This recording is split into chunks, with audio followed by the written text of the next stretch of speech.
Hey everyone, today's video is going to be Astral Projection 101, something that I've been practicing for many years. Most recently, it's been really focused practice with the 13 gates of the Necronomicon. All of those are astral projections, and I wanted to make sort of like a beginner video today on the basics of astral projection and how you can accomplish it, because there's a lot of different tutorials online. Some of it's effective for different people. The strange thing about astral projection is different techniques work for different people. Some may work for you, others may not work for you. But I'm going to give my understanding of it and the methods that I use to astral travel. All right. Astral projection is basically moving your consciousness away from your body to explore the astral realms. The astral realm is a more subtle form of existence. It's where things begin to manifest before they manifest on the physical plane. It's almost akin to a dream realm. People will say that any form of manifestation starts in the mental plane, travels to the astral plane, and then to the physical plane. So learning astral projection can really help you in your occult practice because it brings you one step closer to manifestation than just focusing on something mentally. But instead of going through the philosophical concepts of astral projection and all that stuff, I'm just going to dive right into technique to attain a state of astral travel. A simple method for getting right into it would be remote viewing. Remote viewing is really fun, and it kind of gives you almost immediate results when you try it. It's really fun, different variations of experiments that you can do with remote viewing, but the technique is pretty simple. What you do is you either sit or lay down, and you allow yourself to relax, go into a trance, use whatever method you want to do that. Some people use binaural beats. Theta and alpha waves are really good for that. But once you feel relaxed and you don't feel your body so much anymore, imagine that you are a sphere of consciousness. You can imagine that sphere as silver, gold, or whatever color you want. And imagine that you are slowly rising up out of your body. You can imagine your consciousness projecting from your third eye area outward. And you can kind of pretend that you are a surveillance camera. Rise up in your perception with your eyes closed and look around your room from that perception. Like I said, like you're a surveillance camera. Get a feel for that. And if you want, you can imagine yourself floating down a hallway or two different rooms in your house, and you can look around those rooms, get a feeling for what you sense there. Don't judge what you experience either. Just let it come to you and just let the perceptions manifest. You might see some really strange things, and you might just see normal things, like, the normal things that are there. But give that method a try. I would say probably about maybe once a night for a week or 2 weeks and see how that feels. And you can branch off other methods from that method. It gives you a pretty good experience on moving your awareness outside of your body. Some people might argue that that's not true astral projection because you can still feel your physical body, which that is true. But it's a stepping stone to get to that point. All right. The next method I would like to talk about is gate walking.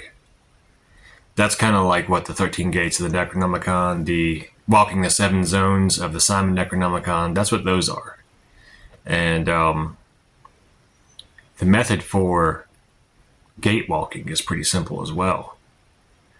You can just go to your regular meditation spot, relaxed, close your eyes, and imagine a gateway in front of you. You can build it up however you want it to look, and you can imagine what you want the gate to lead to. Like put the intent behind it. Say like imagine a red door, and behind that red door is the realm of fire, for example, or a blue door with a crescent moon on it. You can know that behind that door is the realm of water, and so on. Allow that image to build up in your mind over a period of minutes. Don't try to rush it, but try to make it as real as possible in your imagination. And then imagine the gateway opening. Your eyesight, after you open that gate, it might become lighter, but it might become darker. You might sense different things, but that's normal. That's a good sign that the gate opened. And then using the remote viewing method, move your consciousness beyond the gate. You can, like, while you walk up to the gate in your mental body, look around and see the threshold of the gate. You can even touch the door if you want. Then bypass it to the other side. Turn and look at the gateway. You might actually, if you're good enough at it, you might actually see your room, and your body laying there on the other side of the gate. It's pretty cool. And then you can turn back around and explore whatever it is that you want to explore in that realm. And when you are done, you can go back through the way you came. You don't want to just open your eyes because that can make you disoriented and dizzy and all kinds of shit, which isn't good. But return through the gate back into your body, then close the gate, imagine it closing, and see it kind of dissolve upon the winds. Then open your eyes. That's a very, very simple form of gate walking. And I recommend practicing that with the elements maybe once a week, because you don't want the elemental realms to unbalance your own internal elements. You can do that with the planetary realms. You can do that with the Qliphoth, with the Sephiroth. Use corresponding colors and symbols on the door. So there's a lot of potential there for exploration with the gate walking.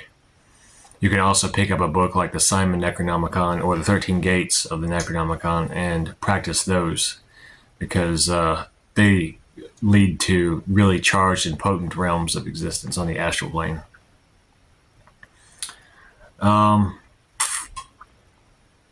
Let's see.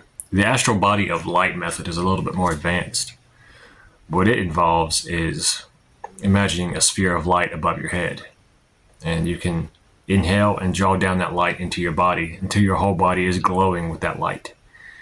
And then you can expand it and contract it. You can shapeshift that astral body of light to whatever form you want. It could be a creature, it could be a spider, it could be a wolf, anything. And then you can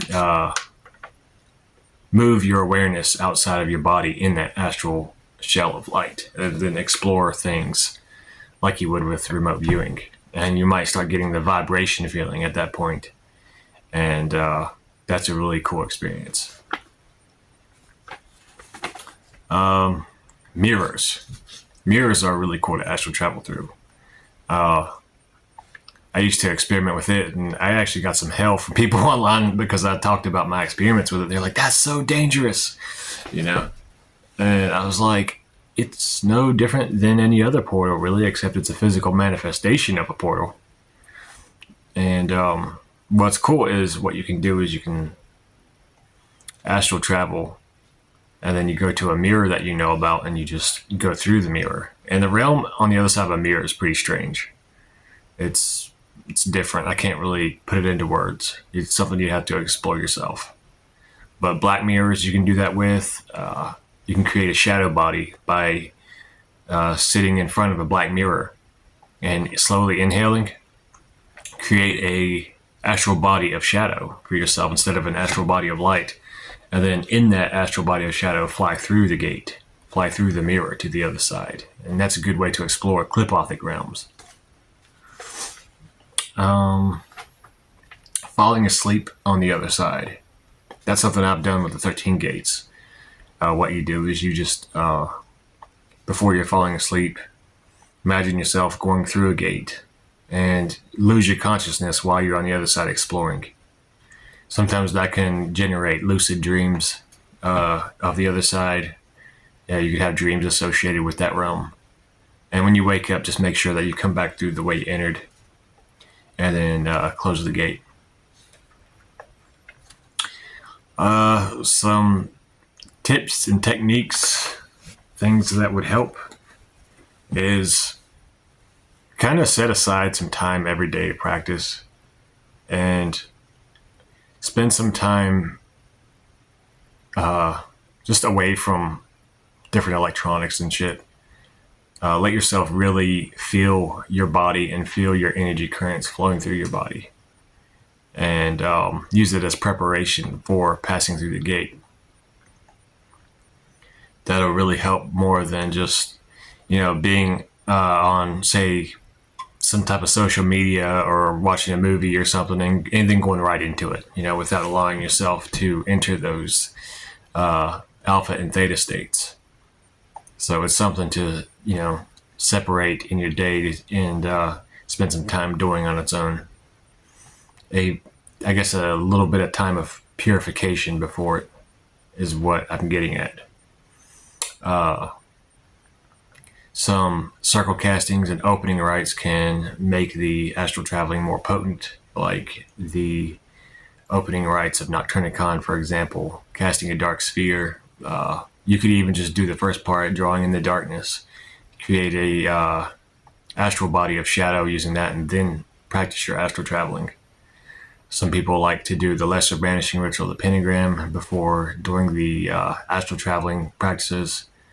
I'm sure even something like the calling the watchtowers would really empower a person to fly through the astral realms. But when you're beginning, that's kind of way up there, So this video is more for beginners. We're just trying to get into the art of astral travel. Another thing would be focus on what kind of substances you're putting into your body before you try it. Like, I found maybe half a cup of coffee before trying astral projection. It can kind of let your body relax, but let your mind stay aware and help you with the astral projection method. Different herbs, lavender, chamomile, valerian root. You can make a tea and drink that if you have problems relaxing. Before it, you can drink that and then go into your trance and then astral travel. Some people who are into shamanism like to listen to drum beats. There is a drum beat that is specific for journeying, what the Native Americans called astral traveling. And it's 3-1, 3-1. So dun dun dun dun dun dun dun dun dun, like that. If you can get somebody to drum beat that over and over again, and then you can imagine yourself going into a burrow in the ground, or like a hole in the ground. You can go travel down through tunnels to the underworld, or you can climb to the top of a tree into the celestial realms, and then commune with your ancestors. But I hope this has given you some cool ideas and some basic concepts to grasp for astral traveling, and how to actually get into the practice without having to practice it for weeks on end without any discernible results. The methods that I'm giving you here are kind of like stepping stones, remote viewing, gate walking, astral body of light, and so on, Anyways, I hope y'all are well. I got, I think, a couple more videos that I'm going to upload this week. But, yeah, Infernal Hells.